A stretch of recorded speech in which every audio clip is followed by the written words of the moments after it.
Sabado is laba day. So, hello mga mare, samahan niyo ako maglaba ngayong araw. Surf na sabon nga pala yung laging ginagamit ko sa mga damit. Ito lang kasi palagi yung ini-stock ni nanay sa bahay. Nga pala mga mare, ngayon na pala ako nakapag-upload kasi busy po kami sa school at marami yung mga kailangan namin gawin kasi papalapit na yung aming finals. At wala rin kasi ako maisip na mai-content. Palagi akong nagtatanong sa mga kaklase ko kung ano yung pwede kong i-content. Sabi nila yung daily life ko daw o yung palaging ginagawa ko sa araw-araw. 12:30 na nga pala ito ng tanghali mga mare. Ngayon na ako nakapaglaba kasi tinanghali na ako ng gising. Pero hindi naman ako nagpuyat kagabi. Pagod lang talaga ako siguro kaya napasarap yung tulog ko. Nagmamadali nga akong tapusin ito kasi babalik pa kami sa eskwelahan para tapusin yung garden namin. Kasi next week daw may mga bisita sa school namin. Kaya kami todo linis din. Saktong 12:30 naman yung call time ng president namin para bumalik ng school pero ako mag-uumpisa pa lang maglaba.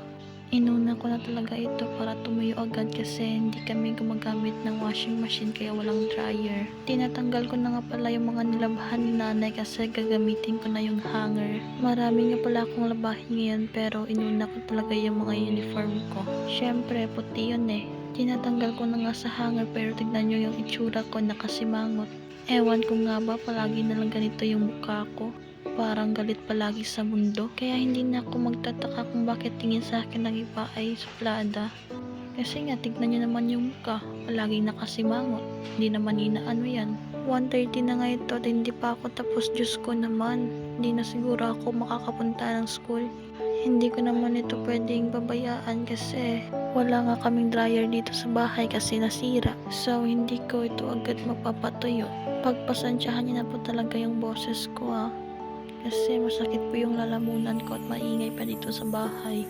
Pagkatapos ka na yung uniform ko, sinunod ko naman yung palda ko at itong mga underwears ko at panyo.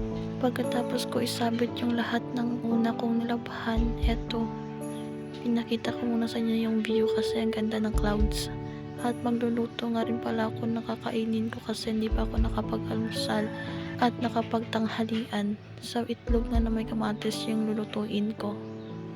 Ayan na, mekos-mekos ko na po yung itlog. Isa nga pala sa mga paborito ko yung itlog na may kamatis na ulam. Kasi para sa akin po, pag nagsama silang dalawa ang juicy nila, nilagay ko na pala dito yung kawali at mantika, tsaka yung sibuyas at bawang. Sinunod ko naman yung kamatis at eto na po.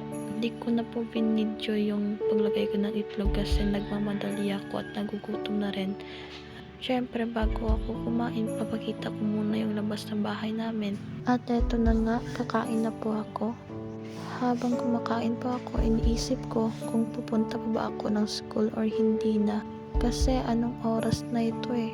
Bukas na lang siguro ako pupunta kapag babalik pa sila. Ang dami kasing gawain dito sa bahay kaya inuna ko muna.